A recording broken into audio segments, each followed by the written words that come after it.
রাসূলুল্লাহ সাল্লাল্লাহু আলাইহি ওয়াসাল্লাম বলেছেন, একজন মুসলমানের উপর অপর মুসলমানের 5টি হক রয়েছে। 1 নম্বর হলো কেউ সালাম দিলে সালামের জবাব দেওয়া। 2 নম্বর অসুস্থ মানুষকে দেখতে যাওয়া। 3 নম্বর জানাজার অনুসরণ করা। 4 নম্বর দাওয়াত দিলে দাওয়াত গ্রহণ করা। 5 নম্বর কেউ হাসি দিলে হাসির উত্তর দেওয়া।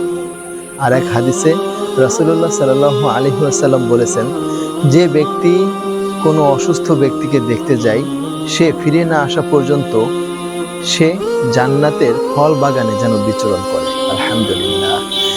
অসুস্থ মানুষের পাশে দাঁড়ানো শুধু একটি মানবতাই নয়, এটি একটি মহান ইবাদত।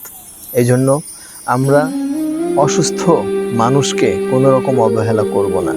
অসুস্থ মানুষের পাশে আমরা দাঁড়াবো এবং আমাদের সর্বোচ্চটুকু দিয়ে আমরা তাদের সেবা যত্ন করব। আল্লাহ রাব্বুল আলামিন আমাদেরকে সেই তৌফিক দান করুন। আমিন।